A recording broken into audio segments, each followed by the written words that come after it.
Do you ever just float in a pool in the middle of the night and look up at the stars and, watch meteors come down? Always, every night, Yeah, it's a good way to spend an evening. It's a good way to spend the wee hours of the morning when you can't sleep, it turns out. Sounds contemplative. Wait, you couldn't sleep in the middle of a meteor shower? I had a little bit of a hard time sleeping last night. And I was like, why don't you go out and, take a dip?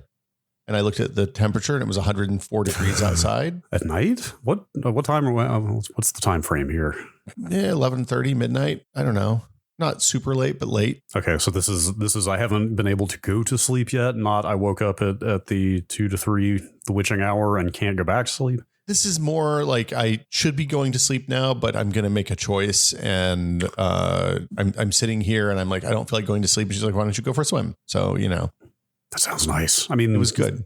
The 104 degrees at 11:30 part, maybe not so nice. But so here's the thing about 104 degrees at 11:30 is that the relative humidity is so low that it feels really nice. Like it feels like it feels like you're just in a nice warm room. You have to keep drinking water all the time. Sure. But and when you're in the pool, what it means is when you get out of the water, the water dries off of you so fast that feels cold. But then as soon as that water evaporates, it feels nice and warm. So, and the water in the pool also, because it's been 120 all day, every day, is like 90 degrees. Wow. It's kind of like a bath. That's almost your body temperature. Very close. The heat and humidity are weird. I became, this feels like a rehash of the AQI conversation from 3 years ago. I became aware of the concept of wet bulb temperature recently. No. This is grim. Well, we don't have to get too into it. I feel like there are a lot of concepts related to various climate factors. Well, as we close out the hottest month ever, which had the 10 hottest days on record for the entire world. And yes, Atlantic Ocean temperatures reach 100 degrees in Florida, and world record temperatures happened in Death Valley. Maybe there's controversy about that, as I understand it. We're all going to have to become amateur. What is the ology of temperature and humidity? I think we have to make decisions based on our weather and thoughts. But anyway, there's meteor showers happening now. Cool. This is otherworldly and fun. You can go out and find a dark place starting now, because there's 2 smaller meteor showers, but then the Perseids start in a couple of weeks. And it's a good year for them because the new moon, the Perseids are hitting about the time the new moon hits on the 13th. Oh, you should go to Google and type meteor shower.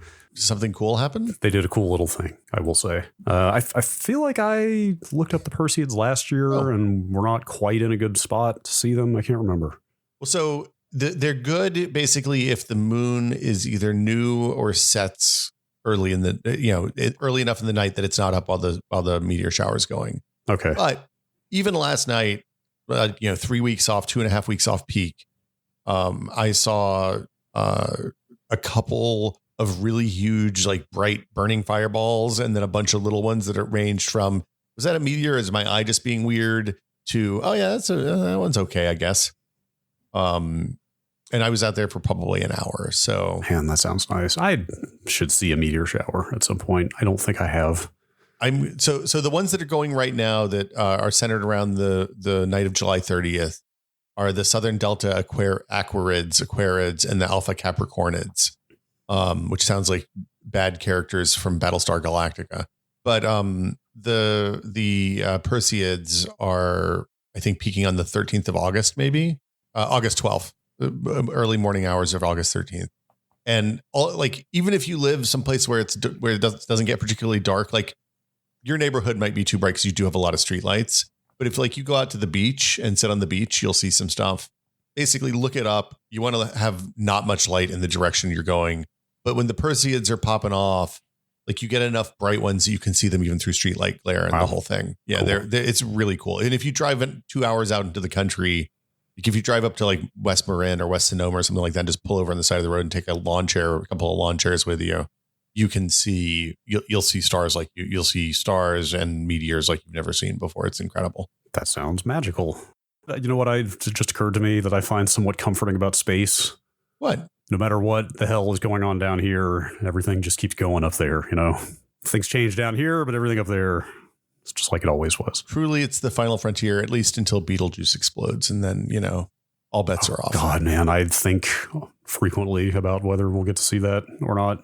That's one of those weird cognitive things of like your brain can't actually grasp cosmic time because they say like it could be any day now, where any day means like what, sometime in the next like 1 to 5 million years.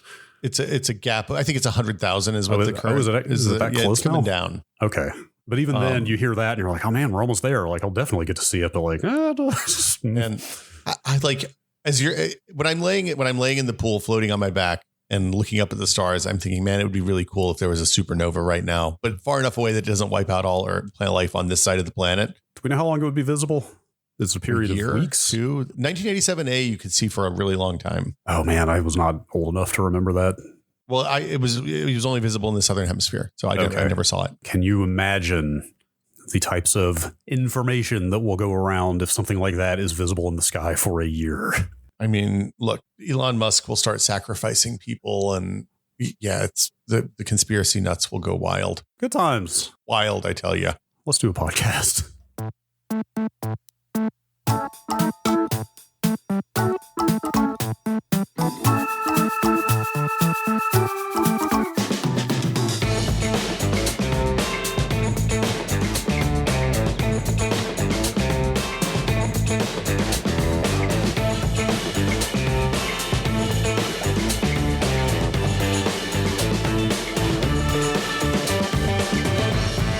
Welcome to Brad and Will Made a Tech Pod. I'm Will. I'm Brad. Hello.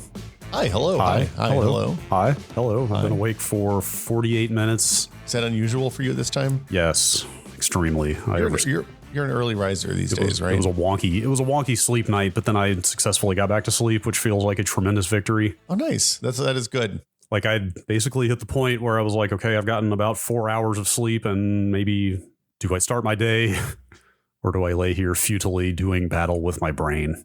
I've reached the point where I can tell the kind of shit that I'm thinking about that wakes me up, whether I'll be able to go back to sleep or not. Like there's some things I can go back to sleep for, and there's some things I'm like, well, might as well just go up and get up. And do you ever go to the bathroom in the middle of the night and like tell yourself constantly, like, don't think about anything, just go pee and then go back to bed? I have learned that if I like tapped my phone to see what time it is when I get up to pee, I'm fucked. Yep. Just completely fucked. Yes. Looking at the clock is an absolute no. Yeah, no lights. I barely keep my eyes open. I can walk in the dark. The problem here is, we're in the desert this month, and this is our last recording in the echoey room. The problem here is that the beds are like futon-y and they're a little harder than like I like a firm with a little bit of squish on top, and there's no squish on top of these bad boys. So it's challenging, and I like to sleep on my side. So it's like they're not the most comfortable beds for me. I started to write down a firm with a little bit of squish as a title, but I think maybe I'll let that one go. It's too suggestive. What I've read sleepologists say is that if you have been awake for more than like 30 minutes, you might as well get up. Yeah. I'm also better at taking like the Straight Bombay is a nap friendly company. Oh, that's awesome. We firmly believe in napping culture, and like it's good for you. If you take if you're dragging and you take a 20-minute nap, then you come back as like you're a brand new day, refreshed. Although it's a very specific and unique brand of grogginess that comes after a nap. At least for me, I don't know about you. It feels very different than waking up in the morning. It's not bad, but it's like, I mean, you're still rested. So there's a couple of windows that I wake up and won't be groggy at all. 20 minutes is one of them. Okay. If I do, the trick is sometimes it takes me a little bit to fall asleep. So what I usually do is set my watch to wake me up at a specific time that's usually like 10 minutes longer, like 30 minutes in the future. And it does the gentle wake up enough that like it'll bump me a couple of times, and that's usually enough to kind of rouse me without jarring. You know what I mean? Yeah. This sounds I'm bad at napping, but I might try your method. That sounds rejuvenating if you can pull it off. Honestly, it's a stupid thing to spend a lot of money on, but the alarm wake ups for the watch are maybe the best thing, because it's such a gentle rouse. Like do you not use the alarm on your watch? Do you have to pay for the alarm? No. You pay for the watch. Oh, you just meant it was expensive to buy the watch. I thought they had an alarm store or something. I mean, I'm sure there are a bazillion sleep apps that are like, we're going to track how deep your sleep is and wake you up at exactly the right time inside your window. But but no, it like the bump on your wrist, that tactile feel is so much easier on me than something that's screaming on my desktop or on my nightstand. It makes a big difference. So yeah, 20 minutes or 2 hours are basically my nap windows. If I go longer, if I go in between those or longer than 2 hours, I'm boned. That sounds right. Yeah. In my limited experience having success with naps. Anyway, the thing I was going to say is you shouldn't necessarily just get up and start your day after 30 minutes, but I think the idea is essentially your mind is going to get on top of you. If you continue laying there, like the better thing is to get up and do something mundane, like go sit and read a book for 20 minutes. Like that's actually been my strategy now, as opposed to like I've laid there for 3 hours, 4 hours sometimes after waking up in the night. I never lay there. And like it makes you want to murder your brain. Like, why do you hate me so much? But I've started instead when it's like, all right, this is going badly. Like just grab the Kindle and read something dull. And it's quite helpful. So Gina's a little bit of a light sleeper, so I generally don't lay in bed if I'm awake. But I'll get up and like I'll put in the AirPods and sit in front of the TV and watch a Star Trek or read a book in the living room or something like that. Usually, and it works well. Yes, indeed. Sleep tips from the experts. Yeah, is sleepologist a real thing, or does it have another name? Okay, I was going to say. Brad, what month? Wait, hang on. Is somnology a thing? That just popped into my head. Is that a maybe? Is that a som? Well, that is like absolutely it. Somnology is the scientific study of sleep. There you go. All right. Have you ever had a sleep study done? Yes. Really? Yes. Was it useful? Did not have sleep apnea. Oh, that's good. I thought I did. I went in fully expecting that I did, and I did not. That's good. Well, yes, it is definitely good to not have that. Although, when you've got weird fatigue issues and you think that's going to be the explanation, and then it's not, then you're back to square one. Yeah. Anyway, all right. But it's time for the questions and answers. Yes. We're turning Q's into A's. We're turning emails into A's also. A's also, Yes. Applying our scientific formula. And if you would like to send a question into us, you can do it at techpod at content.town. Mm-hmm. Or alternately, if you'd rather, you can send us an email post a Q in the Q&A, Q's Seeking A's channel on the Discord. Yes. You'll post it. It'll just disappear into the void. And then we'll see it at the end of the month and be like, hey, this is a good question. Or maybe we aren't going to answer this one. We answer most of them, I would say. Yeah. Well, a lot of them. Yeah. There's a lot these days. We make a valiant effort. But you want to start with an email? Sure. I might actually do both of these emails. I thought they were both pretty good. Yes. Joe from New York writes in, do you guys back up all of your files or just the important ones? Is there any kind of criteria for deciding what you back up and what can be lost to time when a drive inevitably fails? For example, I don't back up my Plex library because Blu-rays don't hold any sentimental value, and all those movies can be ripped from their discs again anyway. Second related question, Brad, how big is your downloads folder right now, and do you back it up? I like the PS too. Yeah, let's take the first question first. I back up my user folder and then I occasionally image the C drive. I think that's right. I think. I mean, on the new PC, I have a C drive that has like the stuff that's like the daily use stuff. So it's like Unreal Editor and Fortnite and the stuff I play all the time, stuff I use all the time. On the D drive now, I have it all broken down into folders. So there's like a games folder that has the stores for the folders for Epic and Battle.net and Steam and all the other stuff that you have on your computer now. And then I also have like projects folders that are video or OBS or photos, image edits, stuff like that. And I back up all that stuff too. Yeah. I do not back up my downloads folder though. Yeah, that's the right call. It's hard for me to answer this question because everything I can't afford to lose goes right on the NAS, which has multiple levels of redundancy built in already. There you go. So that, or to put it another way, I kind of have a policy now of not keeping anything on the PC that I can't afford to lose, with the exception of the home folder, which has tons of settings and all those portable apps and stuff like that, which I do need to start backing that up in some way. See, I keep I like to keep stuff that's important both places. Because I back up to the NAS. So that means I have one on the PC and one on the NAS. Yeah, sure. Which helps. Yeah. Yeah. Wow. Whoa. Go on. My downloads folder needs to be cleaned out. Wait, is this on the new machine where you started fresh? I mean, in December. Less than a year ago? Let's compare. you're going to win this. Let's compare. It's going to be embarrassing. The thing I was going to say is you're going to be shocked at how small my downloads folder is because I started fresh on this new machine and both desktop and downloads are sparse because I've been making a point of not letting it get away from me again. My desktop is only big because I keep some stuff for work that's like some substantial files in there. That's fair. My downloads folder is currently 18 items, 2.3 gig. My downloads folder is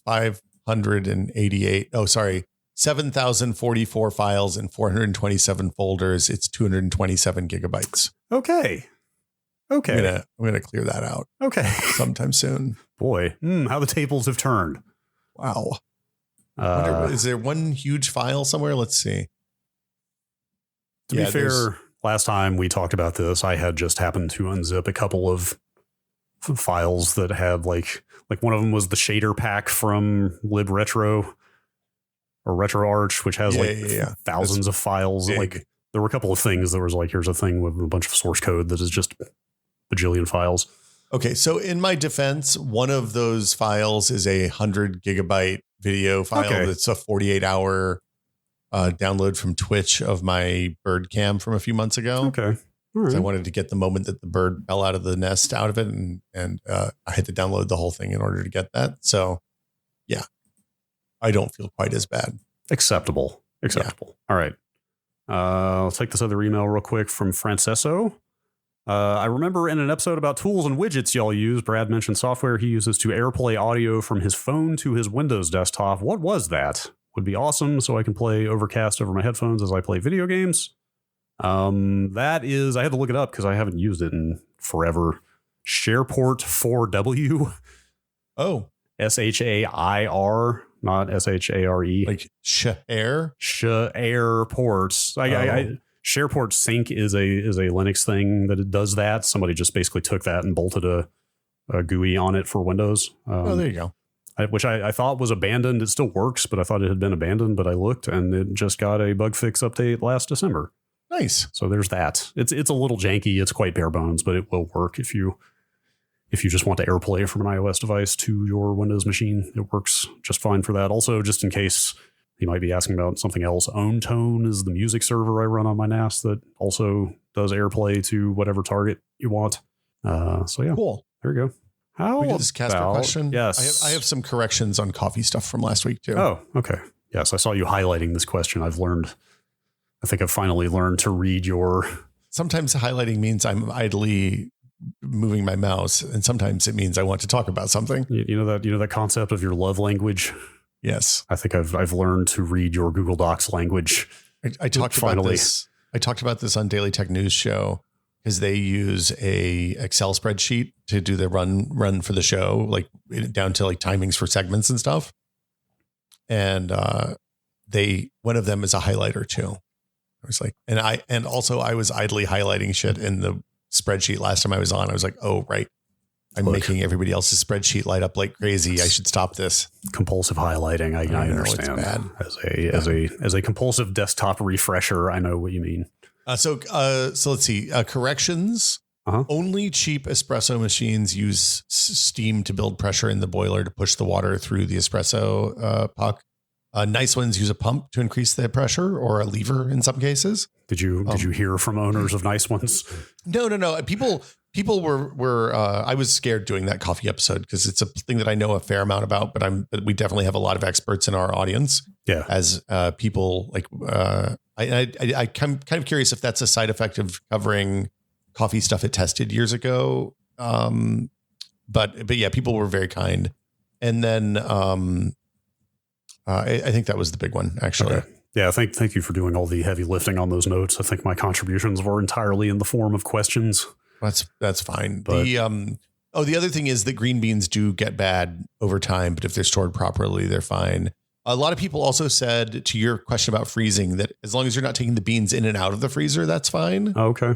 So if you use this freezer for deep storage, you bag them up, you seal them, you suck all the air out, you chuck them in the freezer. And then when you're ready to use the entire bag, you take them out. I see. So that you only condense on them once. So I started to ask. So there's no cheating of I'm only going to do that for 30 seconds and pour some out and stick it back in. That's probably still too long. Don't do that. All right. But you could do is individually, like you could bag your week's worth. Oh, in the freezer when you put them in. We have a vacuum sealer.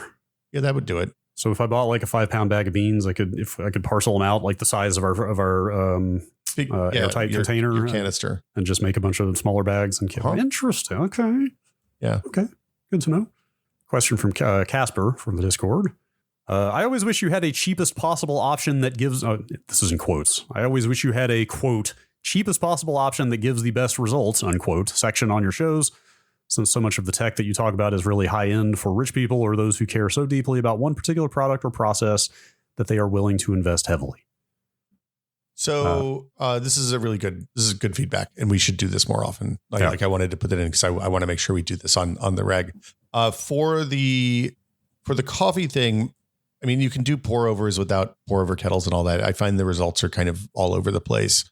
The AeroPress is the cheapest thing I think you can buy that makes a fucking awesome cup of coffee with very little effort and very little other gear. So all you need is hot water and ground coffee and the AeroPress and paper filters, and you will get dope coffee out of that using the inverted method is my preference. But yeah, I will say here, not so much for stuff like coffee, because I just don't do as much research, but like for basically consumer electronics and PC stuff, you can kind of assume whatever I am recommending that I have bought is the best bang for the buck cheap option I could possibly find, because that is my lifelong obsession. Yeah, is to find the thing that is too good for how much it costs. You know, it's a fun category. Like that whole they accidentally made something that was too good. Dude, I fucking live for that find. Like I'd never have bought like the top of the line TV or the speakers or whatever. It's always your plasma was a top of the line TV when you bought that. Oh, that the ST50 was the low to mid range. I think it was the VT. The VT50 was the high end that year. There's another question that this segues into. I have it highlighted further down. Yes, that's exactly the one. Because I was about to describe how I come to those finds, and the Moon Room has a question here pertaining to that exact thing. I'm finding it increasingly hard to find products online without already knowing the exact category or keyword that describes what I need. There are so many sponsored and algorithmic results cluttering up storefronts that it feels impossible to, say, find an external NVMe enclosure that will fit a drive with a factory-installed heatsink. I just had to read the product reviews of 40 or so listings to see if anyone mentioned the ability to do so. Can I do anything to fix this? Or does it just keep getting worse until I'm forced to ask my friends for recommendations on everything? I think there are two topics here. There's the thing we were just segueing from, and then there's the broader topic of the ongoing destruction of the value of internet content and search results. But the thing I was going to say is it is a whole lot of trawling forums and user reviews and stuff like that to drill down to like, what's the thing? Like, what's the, you know what I mean? I don't trust user reviews at this point. Yeah. I like Amazon user reviews or something like that. I agree. Like, I guess what I meant is like for AV stuff, you might spend a lot of time on AVS forum or like Serve the Home. I was thinking about replacing my Edge router finally, which I don't think I'm actually going to do yet, but like there are all those little x86 boxes available on AliExpress these days that are like quite good, but some of them are not as good. Blah, blah, blah. You know, there are variations. Anyway, it's like there's a 30-page thread on there that I need to go through if I'm actually going to get one of those things, because like figuring out which one is the good one that's also not the overly expensive one. It does take a lot of obsessive research. Well, so the using forums and Reddits and stuff like that is generally pretty useful, I find. Yeah, like focused communities is what I'm saying. Like Amazon reviews or retailer reviews. Well, you know, it's like, although like on B&H, I try to buy more stuff from B&H these days because they seem more respectable and upstanding. Like I think has its own unique set of problems, but okay. Well, I guess there's no good retailer. Yeah, the challenge is it's really inexpensive to game user reviews in places where there aren't existing communities, right? So like, hey, asking somebody on the Discord what's a good microphone, and you'll get 5 people that respond that have a wide variety of experience and price ranges, and it's hard to separate those out, even in a place where it's a relatively small community and we know everyone, right? Like you've talked to these people in some cases for years.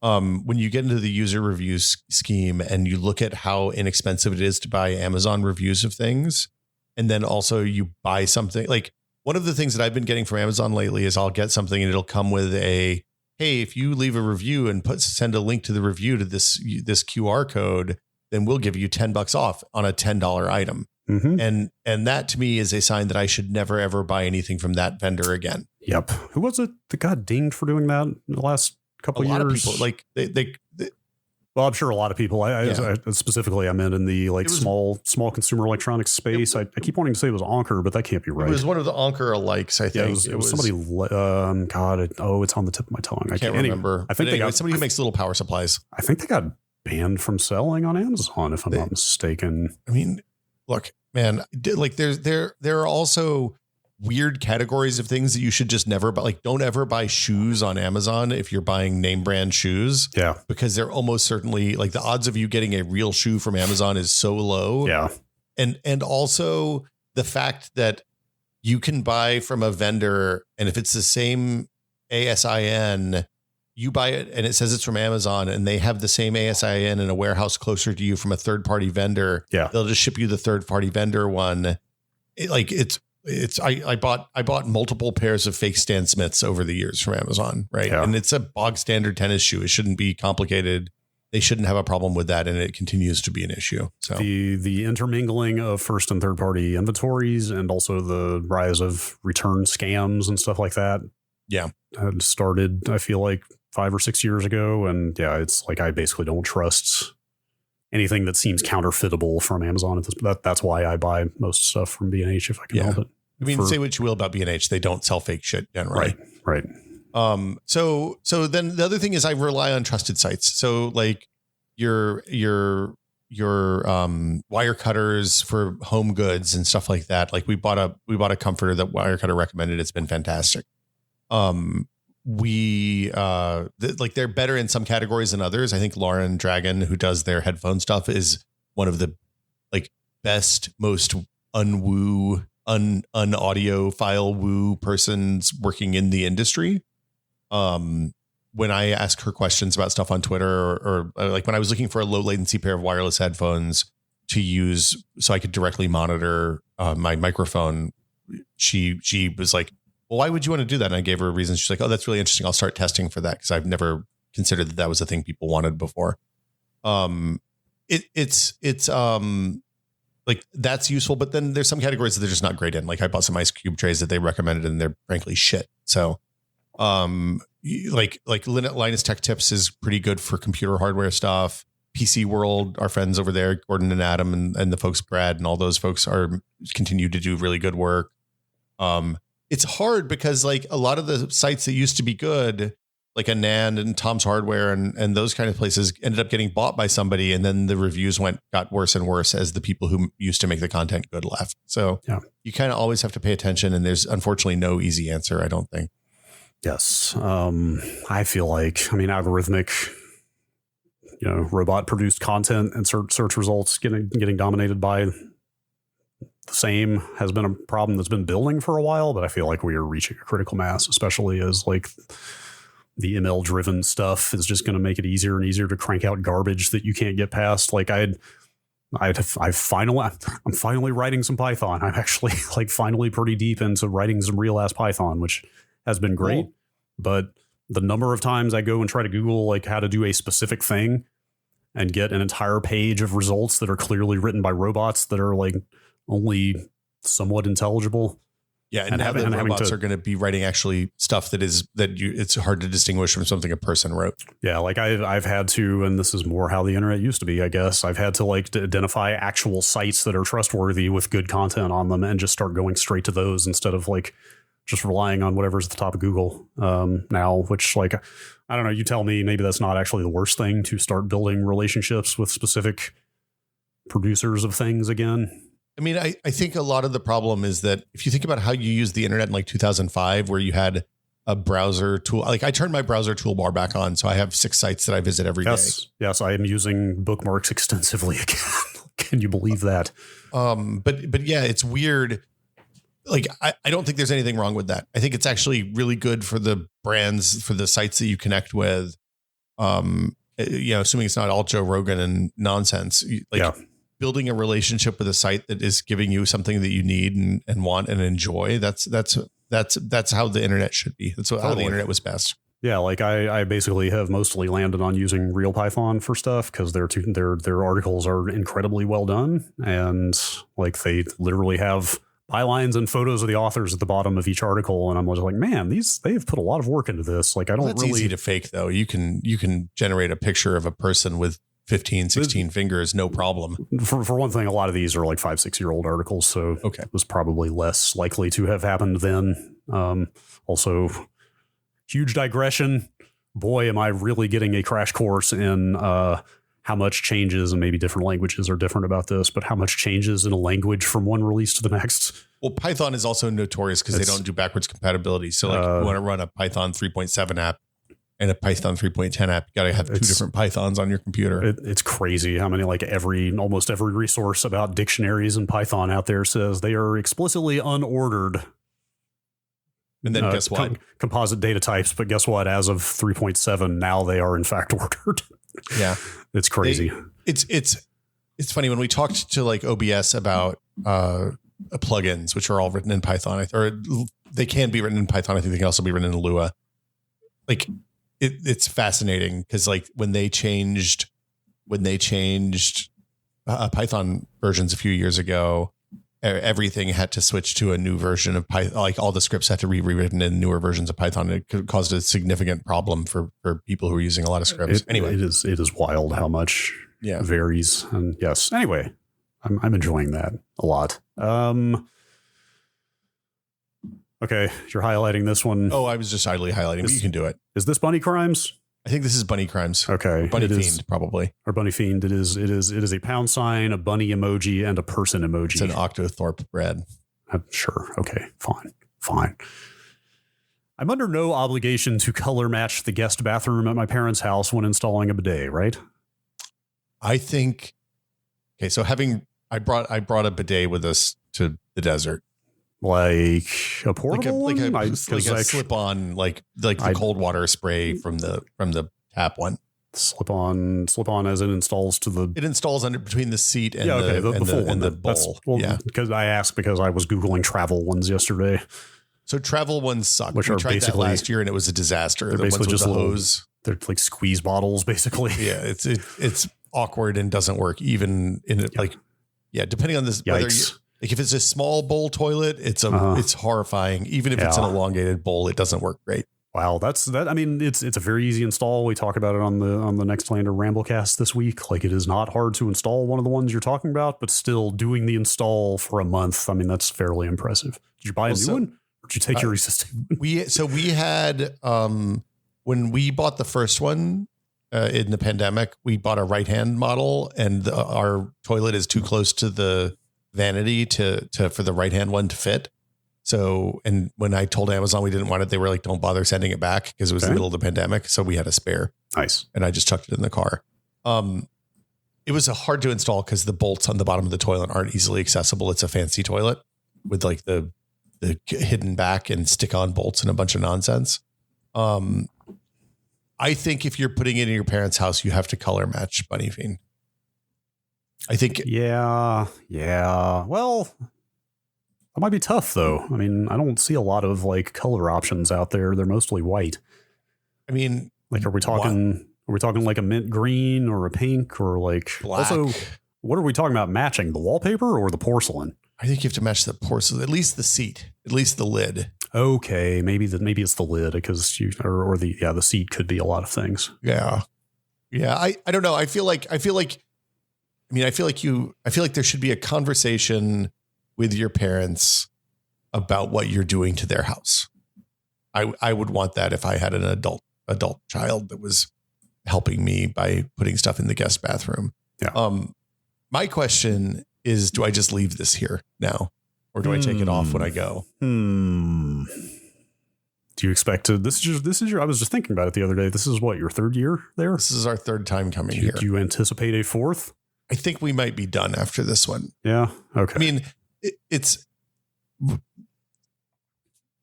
nice. It's nice to get away and be in a different place for a month. The price is very good for the amount of time we spend here. Like it's not particularly expensive. I don't know that we'll come back again. It's really fucking hot. And as like the heat, like it wouldn't have been bad, but with the heat dome on top of the already hot desert, this year was the first year I've been like, man, if the power goes out, we have a actual problem. Yeah. Yeah. Geez. Even think about that.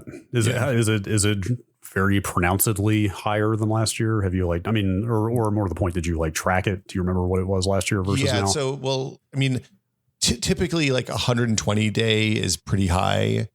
And when I say 120 day, I mean, when you get in the car and the car's been in the shade and you get out and drive around and the car thermometer is immediately it's 126 degrees. It was that hot. We were seeing 126 degrees in the sun in the valley when we were charging on the way down. The thermometer on the car hit 135 at one point the other day when it was parked in the shade. Boy. So it's a lot. That's a lot. That is a lot. Yeah. It's to the point that they're going to cut off power on the coast before they cut it off here because people will die here. Yeah. Yeah. Yeah. Man. All right. Moving on. Yeah. Goblin Riley asks, who in theory would own the copyright to an X-ray? And there's only one right answer to this. Yeah, of course. But probably it's a photographer. I literally was going to say, jokingly, well, usually a photographer, but I didn't you think actually? I don't actually know. My guess is that I'm curious about the answer to the question. If somebody has the answer for this, because I'm sure somebody works in the space in the audience, and I would love to know. I did a little bit of light Googling to see what the answer is, and it seems to vary wildly based on a whole host of things.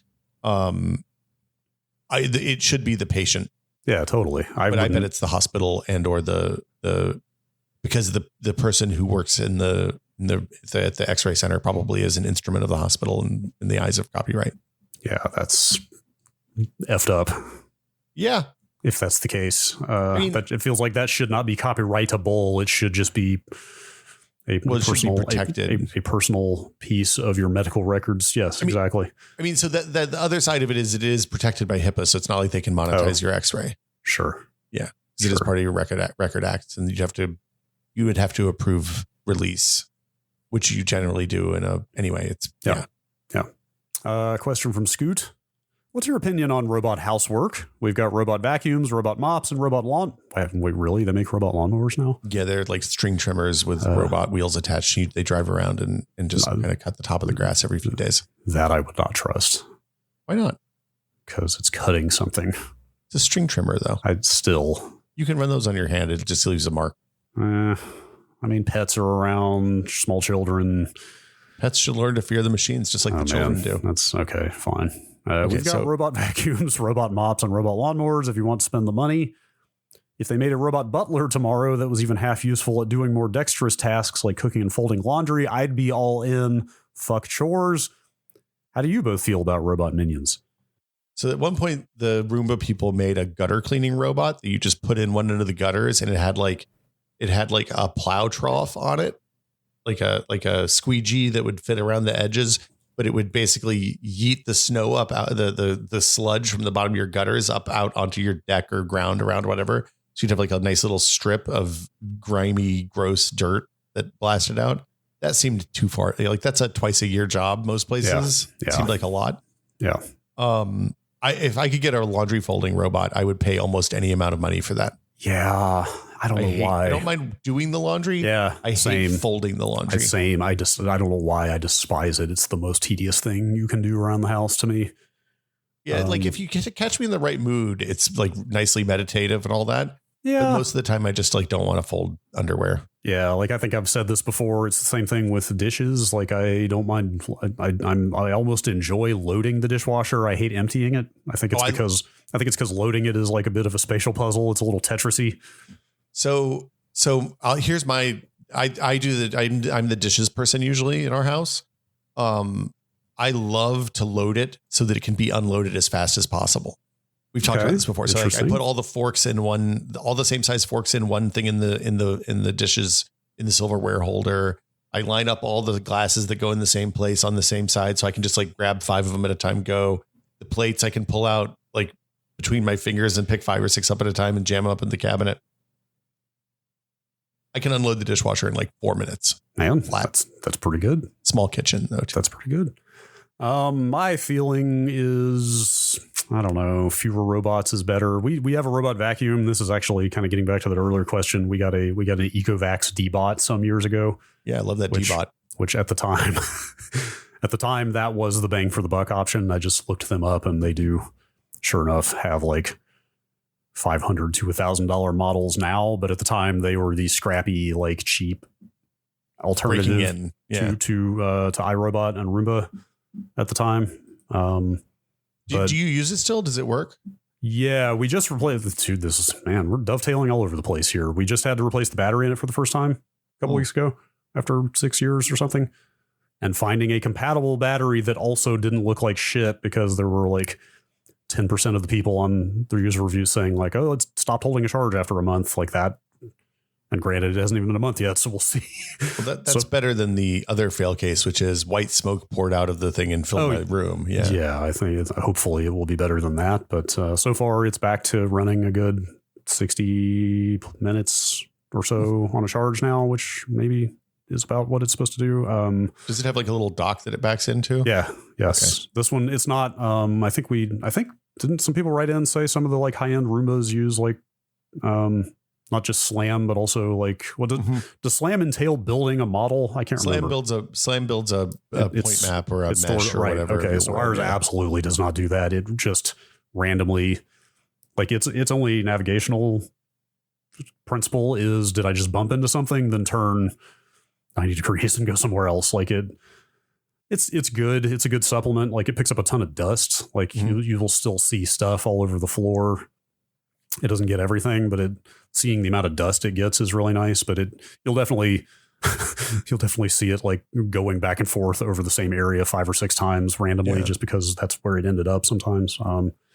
But like, I don't know, beyond that, I don't need a fleet of robots for like that one is nice because it's like, you don't want to vacuum your house every day, right? No. Like I am obsessed with clean floors, and I still like upright vacuum once a week. Well, you have hardwood too. Right. Yeah. Well, we do have rugs in a good chunk of the house, but that one's nice because it's like, oh, it'll pick up extra crud on the other 6 days of the week. I don't want to vacuum for real, but like other stuff that you do less frequently, like I just do it myself. I don't need other robots. The problem we had with the vacuum is that we have a bunch of rugs and some of them have tassels. And I know that this is a solved problem now, but for a long time, either it couldn't get up on the side of the rug because there's too much lip, or the tassels would jam it up, or honestly, our house there's too much furniture and it's not enough space for it to really be effective. I think I'd do a dusting robot. If you could have a robot that dusts for you. I really hate dusting too. I mean, that seems mechanically implausible and probably in our life. Well, maybe not in our lifetimes, but like that's obviously way more complicated than a little puck that drives around. Look, it just needs to fly around, and then with a giant air filter on it, it'll knock up all the dust and suck it up. That's dusting and vacuuming are the two things I do obsessively because I cannot stand it being dusty, and I can't stand the floor being. And it's so dusty where we live. Yeah. Yes. Those fog. If there were like, if I could just snap my fingers and make those things not a problem anymore, like I would give anything. Anyway, let's see. Mountaineer Blue. This is a good question. Do you think one day they'll be dismantling the Empire State Building to get at its precious pre-war steel? So do you want to explain the concept of pre-war steel? Yeah, the pre-war steel is before the first nuclear bombs went off and added radioactive isotopes to the air all around us. So steel that's forged before 1944, when the Manhattan Project blew up the first test bomb, basically is suited for use in like tools that measure radioactivity, like Geiger counters and more sensitive stuff. Steel smelted post that you can use for everything else. It's fine, but you can't use it in stuff that's radiologically sensitive because it has isotopes that decay and fuck up your readings. So wait, hang on. So yeah, like those isotopes are still endemic. They're still everywhere. Constantly. Yeah. Everywhere around us all the time. Interesting. How you doing? This is good for you or not so much? Fine. Look, there's, I tend to be fairly sanguine about things that I can't change like that. Nothing we can do about it. There's really nothing that can be done about that. That ship sailed. I would honestly, I mean, maybe we have people who work in the field that could explain this. Like, I would really be interested. I should just go Google this. That's the answer.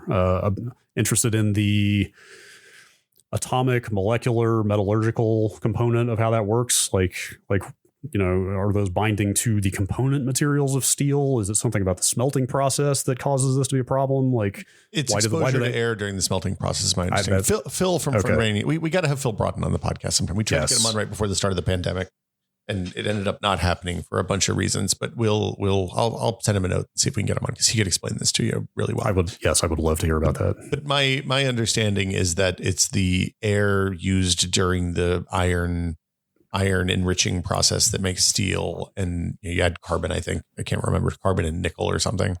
And it's part of that. But those nuclear isotopes are everywhere, and it doesn't take much to jack up your sensitive scientific equipment.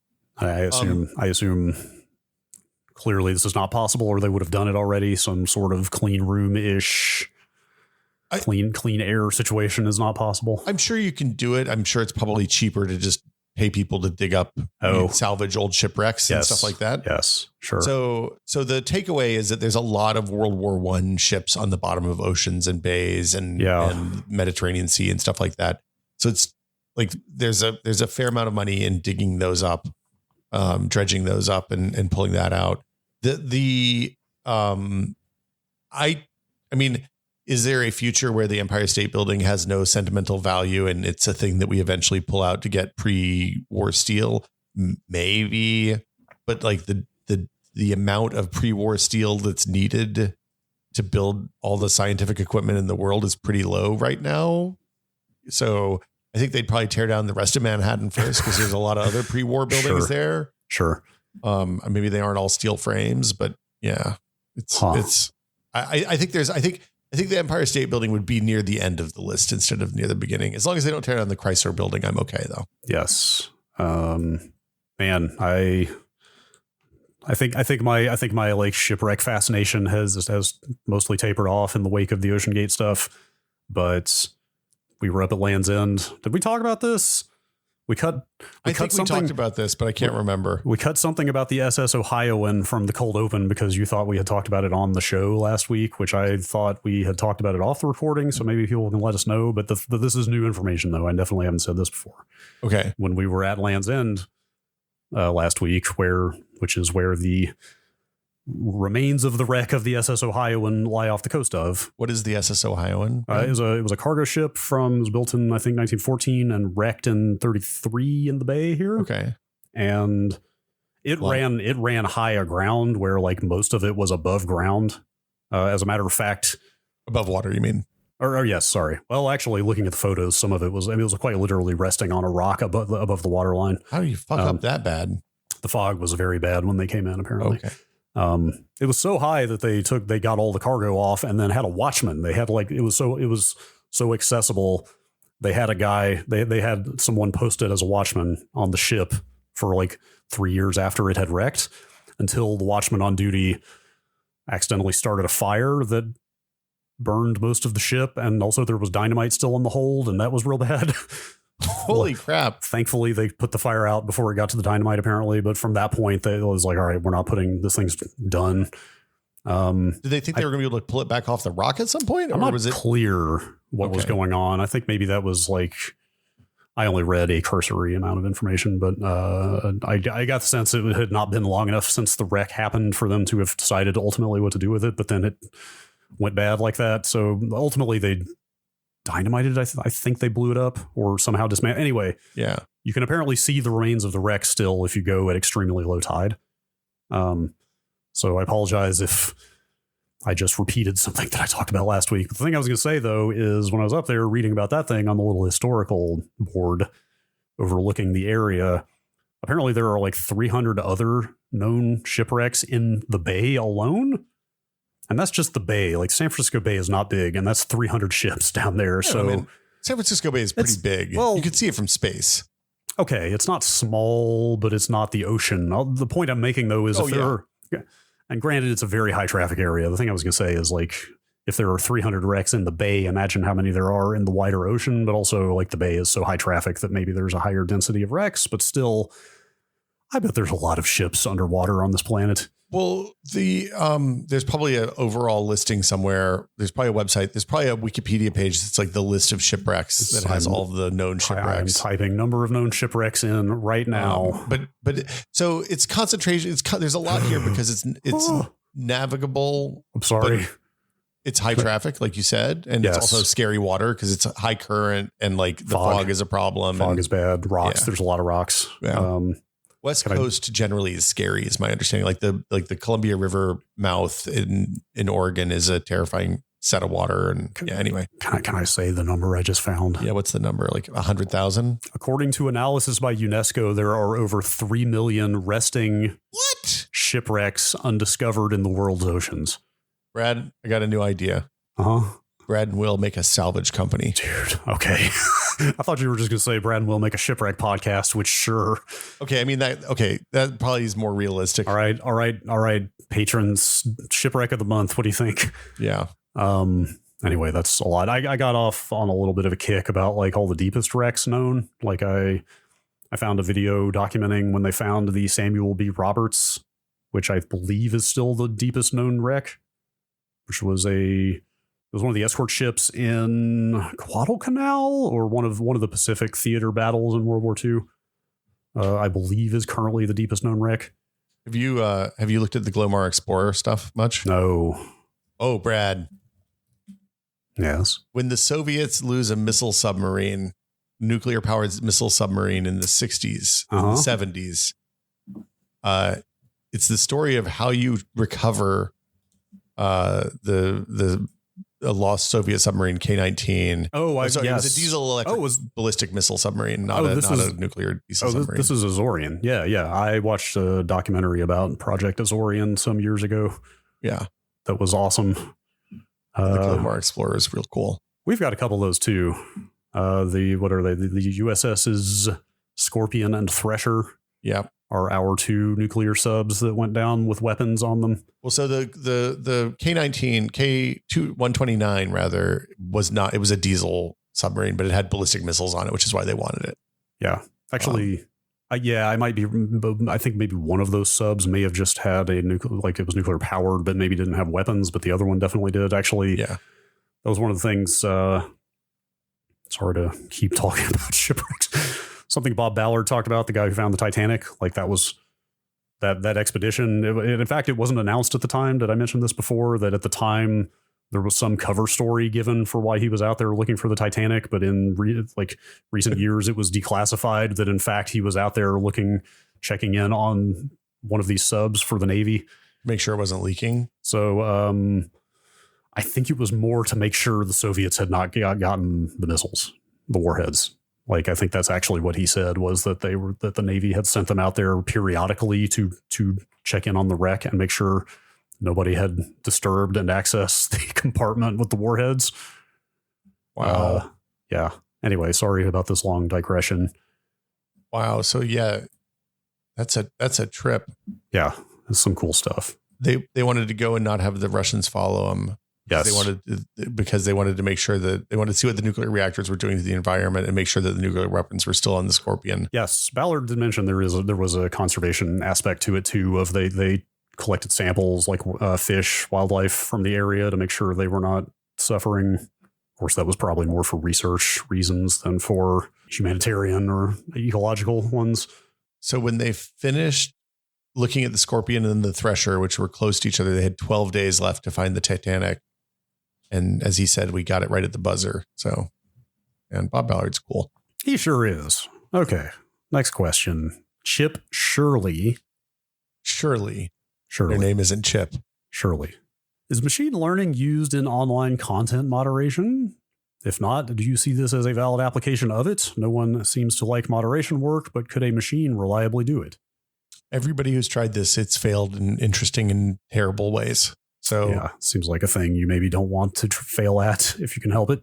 Yeah, the sex worker contingent on Blue Sky likes to post pictures that will get flagged by their ML nudity sensors and are not nudity or sexually suggestive at all. And it is hilarious because it's like you can bend your finger, bend your index finger real tight and make it look like a butt crack. Sure. And that'll trigger it every single time. Okay.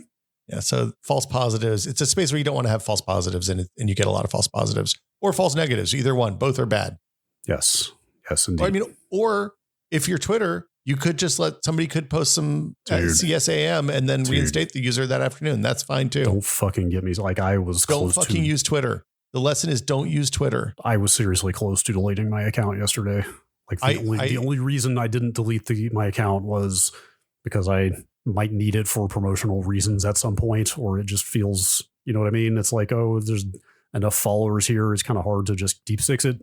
For people in our line of work, it is having a large number of followers someplace is an important part of our jobs. It's marketing. Like, it sucks. I would be happily not have to engage with it for work if, anyway, point being, like, I've never been closer to like completely and utterly cutting that fucking thing out of my life. Yeah. But anyway, the point is that happened. Content moderation with AI and machine learning doesn't work. Yeah. At least not now. Yes. Ugh.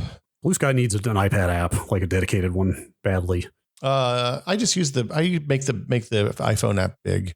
It's broken now. I don't know how long. Oh, I use my phone for social media stuff usually. It's not worth really going through. It tries to resize itself in such a way that you can essentially see exactly one post at a time. Perfect. It's bad. Or maybe it's TikTok. Perfect. It's TikTok for text. Okay. Here's one from Fernando. As a dad to a 5 and 8-year-old, I would love an episode talking about cool toys and or iPad apps and resources I can use to get my daughters interested in tech, STEM, and particularly, let me try this again. Interested in tech and STEM, they already love art, particularly programming, engineering, and robotics.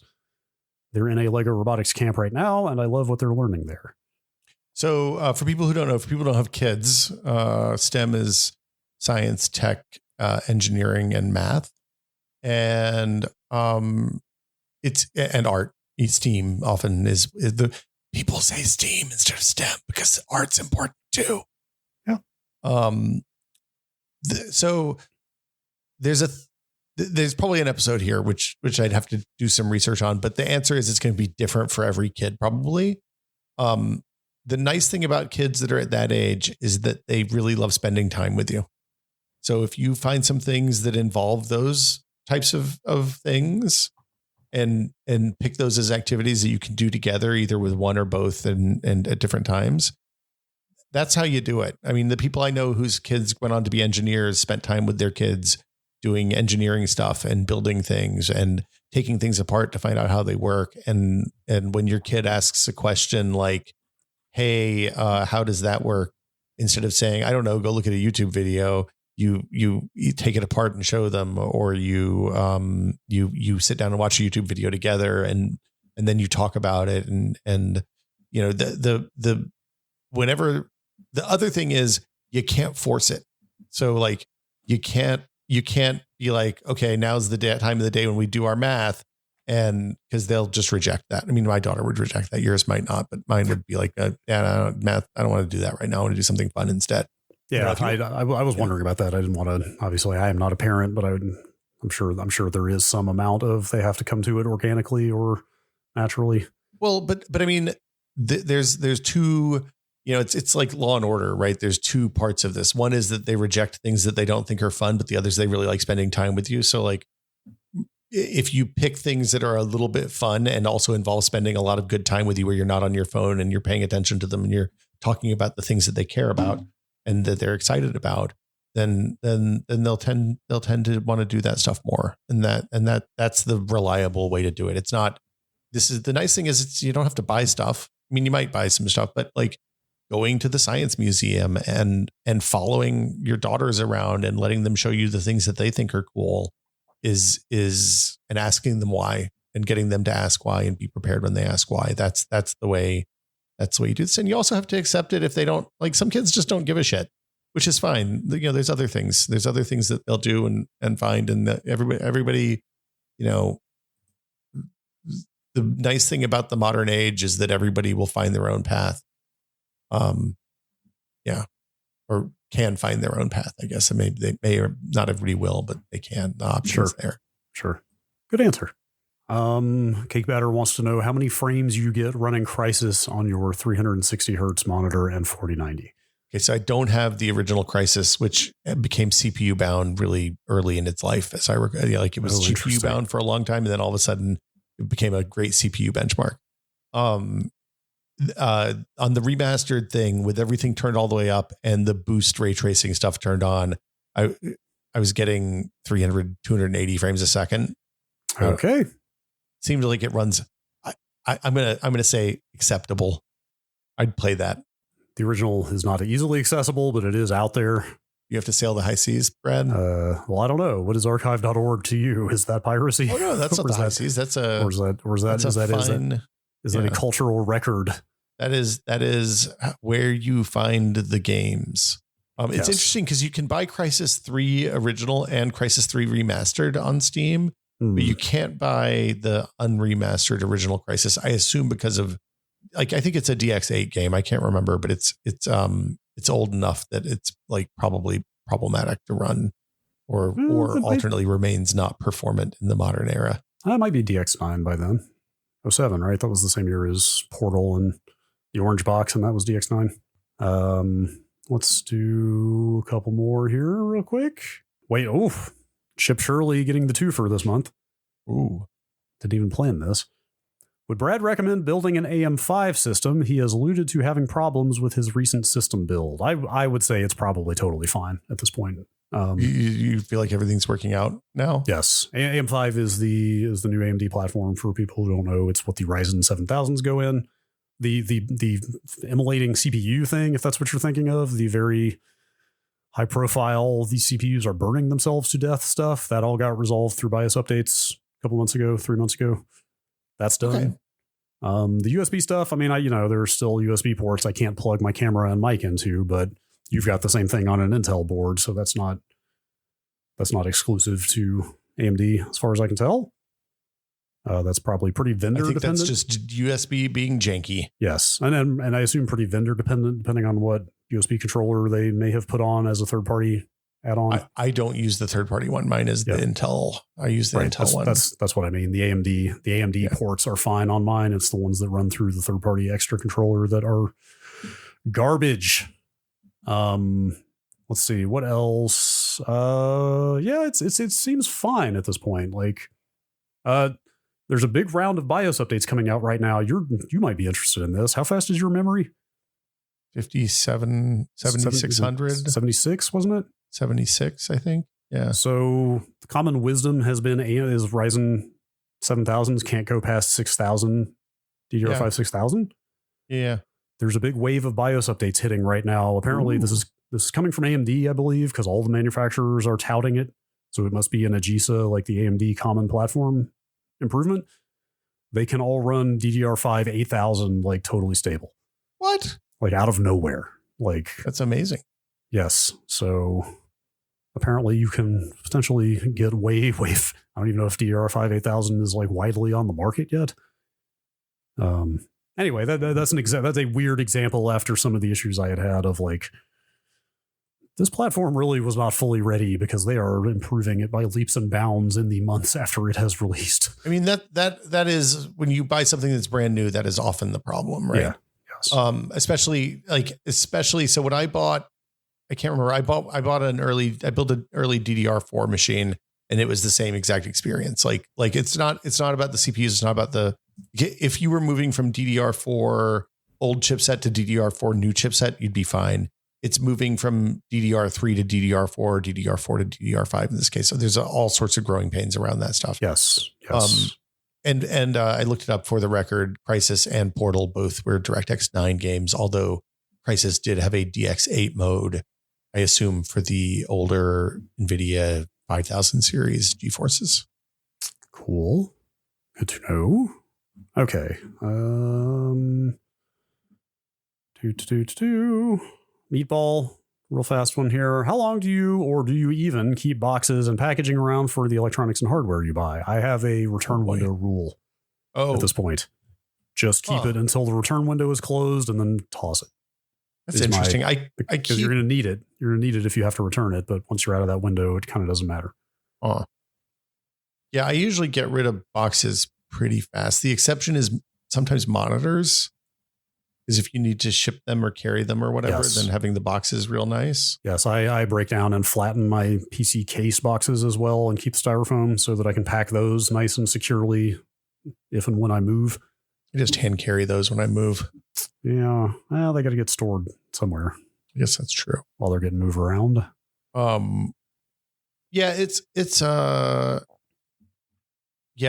I try to get rid of that stuff as soon as I can, but inevitably when I look around my office, I look out and then I'll go fill up the recycling bin with a bunch of boxes because stuff just keeps coming. Yes. IDEJ. How do you think you say that? IDEJ.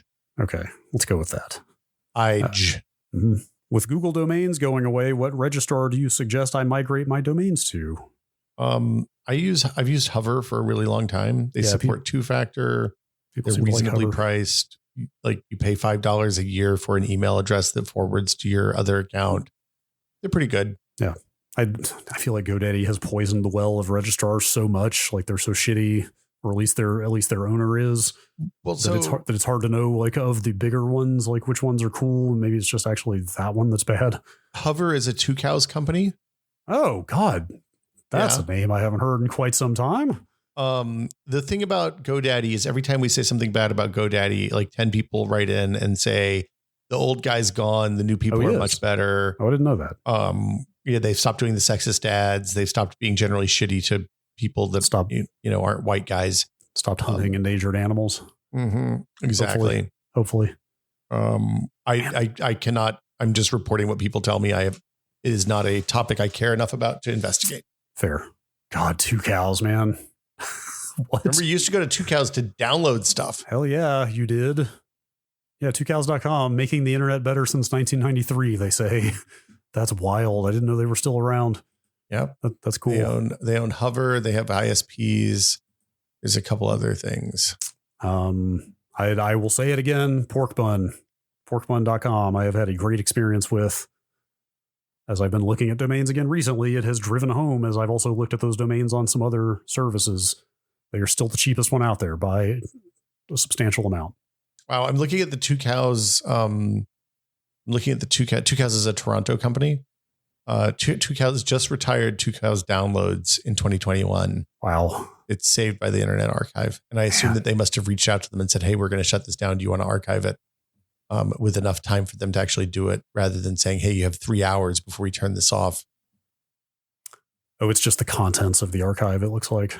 Was that, God, it's been so long, I should remember this. Was that an FTP exclusively? I feel like it was a front end for an FTP site that had that you get like patches and drivers and stuff on. Oh, but right. But it ended up being web-based eventually, right? It was always definitely web-based. Yes. Actually. Okay. I wonder if that is in the Wayback Machine. I bet it is. Anyway, we should do something on the Wayback Machine at some point. I got to say, on the Two Cows front, when you get to the bottom of their page, it says, hey, it's pronounced Two Cows, by the way. So they tell you. I didn't know anybody did. Was there any disagreement on that? You know what? Topic? It's just nice to know. And you know what? I said that Two Cows that Hover is a Two Cows company. Uh-huh. Oh yeah, no, it is. Okay. Just making sure. All right. Whew. Yeah. Anyway, I'll say it again. I've been spending a lot of time with the Wayback Machine for various reasons recently. We should do something with that at some point. We know people over there. We can reach out. Yeah. Not least because I can walk to their headquarters. Yeah. From here. It's very stately. All right. Maybe last email? Else?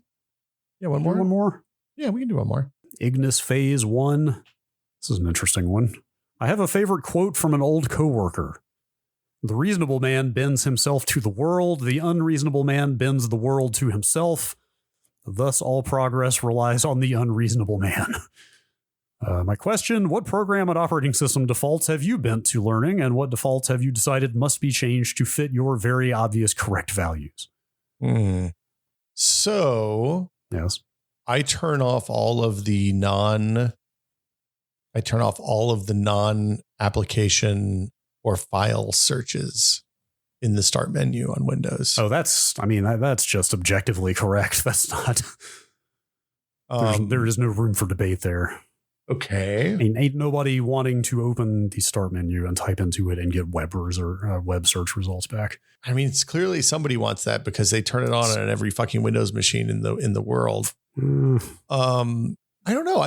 I tend to live. I'm going to say I live the default lifestyle, but I absolutely change shit. I don't know, Brad. You got it. You got stuff. Yeah, of course I do. But now I'm trying to think of what. I always install Nano on Linux machines because only weirdos use VI or Emacs. That is the number one reason I made myself learn Vim, was the number of times that on a fresh install, all you got. Yeah, and like that's set as default. So if you run something else that spawns an editor, you're going to get that. And for a long time, I couldn't even reliably remember how to quit out of VI. I spun up an Ubuntu Docker thing the other day. Mm-hmm.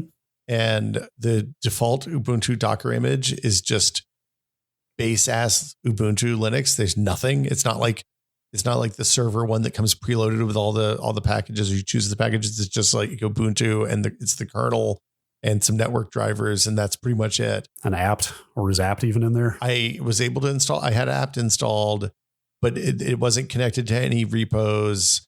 I had to tell it which repo I wanted to connect to and pull that down and then restart it. And it was like, fill out your sources.list. Yeah, it was a fairly significant challenge. I had fun. Oh gosh, let me remember the name of it. That you just gave me an idea. I mean, I constantly worry that I am injecting too much Unix into this podcast and this community. But what is the name of it? Some people on this Discord have gone through this exercise. Linux from scratch. Duh. Yes. Oh, are you familiar with that? Yeah, it's for crazy people, right? It's like if you look at what do you call it? It's running on the Steam Deck, and you're like, oh no, that's too easy. Arch. Yeah. Well, this is a guided exercise. I mean, I will say some of the more capable programmers on the Discord have all done this. I get the sense from them that it is extremely useful if you really want to understand everything that makes up a Linux install. Well, so I was going to say that the thing I've been thinking lately, I joke about it being a exercise in masochism, but like there was a period of time through the probably late 2000s when I understood how the different parts of the computer and the software on it and all those things work together. And in the last 13 years, the complexity and number of interactions between the software and the hardware and how things talk to each other and all that has gotten to the point now that that what was a pretty clear understanding has become more of a general overview. And I've had to pick the places that I want to understand what's actually going on. Because there's so much and it's so complicated that you can't keep up with it. So in that regard, like as an exercise to understand how the different parts of the kernel and all the different subsystems that make up a Linux install work, that makes a ton of sense. Yeah. I don't think I would want to run that version of Linux as my day-to-day. I mean, you could, but I don't think that's what most people are doing with this. I think it's just to go through it, and because you're building everything from source, I believe, doing it this way. Modern Gentoo. Yes, exactly. Gentoo doesn't still exist, or I'm sure it does, totally but I'm sure does. it's like not a thing that it totally does still exist. I don't know that people are optimizing their kernel builds the way they used to for I feel like 0.001% more performance. The hardware is a little more capable these days. Yeah. Anyway, look, if you want to hear us talk about Linux from scratch, let us know. Or if you don't. Look, if I ever have a couple of weeks off and want to just have a project, it's like the equivalent of buying a 69 Mustang and being like, I'm gonna fix this thing up, right? I'm coming up on just a month shy of a year that I moved my NAS to Linux from TrueNAS. Ooh. And I mean, my understanding of Linux is by no means comprehensive, but it is like light years beyond where it was this time last year. And I think it would be cool to do something like this. Very empowering, I will say, to know enough to just fix problems when they come up and not have to go trawl 800 GitHub issues and Stack Exchange posts. I was going to say, yeah, that like there's a lot to be said for that, because like I can do things like now, like it was funny when I was sitting there looking at the command prompt, I was like, shit, this has nothing installed on it. I'm starting from scratch. Like I just started apt installing things that I knew I needed. And eventually I got enough that it would be like, oh, okay, you need these dependencies now. Because at first it didn't even give you the, hey, yeah, you got to pull these dependencies too. But I knew how to do it. And that was something that wouldn't have been the case 2 years ago, 3 years ago. All right. Linux. Calling an end to the questions. If you have questions, you can send them to techpod@content.town or post them on the Discord in the question seeking answers channel. What? You're not in the Discord, you say? Would you like to get in the Discord? Would you like to be a part of the fabulous TechPod Discord? You can. Yes, that sounds pretty cool. Brad, you're already in there. Come on, you don't. You. If you weren't in the Discord, this would be really embarrassing for me. Okay. Trying to play the part here. Oh. We need. I forgot you're used to doing ad reads as characters. But no, if you want to join the Discord, you can go to patreon.com/techpod. And for $5 a month, you get access to the Discord. You get the fabulous patron episode where we're probably going to answer some more questions because there were quite a few good ones this month. And there's a bunch of other, well, I mean, those are the two big things you get, I guess. There's not a bunch of other stuff, but those are very good things. It's either answer more questions or answering more questions is the only way to stop me from talking about Python and WireGuard the whole time. So I've been using WireGuard pretty extensively while I've been gone. It's been quite nice because I can shell into a Linux machine at home and didn't have to bring it with me. Are you running it on the B-Link? I am running WireGuard on my Home Assistant. Oh, on your yellow? The Home Assistant yellow with the Pi 4. Oh yeah, it's CM4, right? So it's basically the compute power of a Pi 4. That's exactly what I am putting WireGuard on a Pi 4. How's the throughput been? Absolutely fantastic. Oh man, that sounds awesome. I've got some routing issues to solve that are vexing me, but that sounds awesome. I will tell you, it was fine even running on the Pi 3 when the Home Assistant was on the Pi 3. The nice thing about WireGuard, very lightweight. Yes. So I used that to I had to restart the Plex server the other day, and I was able to do that from the WireGuard. This is the kind of stuff we talk about in the Patreon episode. Yeah. We do it once a month. We're going to record this month's tomorrow, I think. So if you want to get in on that, then go to patreon.com/techpod. And of course, we also thank our patrons every week. So thank you, patrons. Thank you, patrons. And at the end of the month, we thank a whole bunch of patrons. We thank our executive producer tier patrons, including Andrew Slosky, Bunny Fiend, Paddle Creek Games Makers of Fractured Veil, David Allen, James Kamek, Joel Krauska, Jordan Lippett, Just Wedge, Nick Johnston, Pantheon, makers of the HS3 high-speed 3D printer, Twinkie the General Contractor, and Twinkie the General Contractor, who I assume is doing some housework this month. We also, at the end of the month, thank our associate producer tier patrons, including Alejandro Navarro, Andre M. Burke, Arthur Geese, Ben Tallman, Dave Yulian, Eric Klein, got 2 Erics now, Graham Banks, Jad Rita, Jason Rooney the Ref, Matt Walker, parentheses, Walkman 8080, close parentheses, Nathan Phelps, Sanchik Kumar, Steve Lynn, Thomas Shea, and Tom Hilton. Thank you all so much. We appreciate everybody's support. Because without you, we wouldn't do the podcast, probably. Yep. Can't have too many Erics, is what I say, but also that goes for everyone else as well. I want to see how many Erics. Look, I walk up to that Patreon, I tap it on the hood, and I say, look, you can fit so many Erics in this baby. Mm-hmm. Keep them coming. More Erics, the better. That's what I say.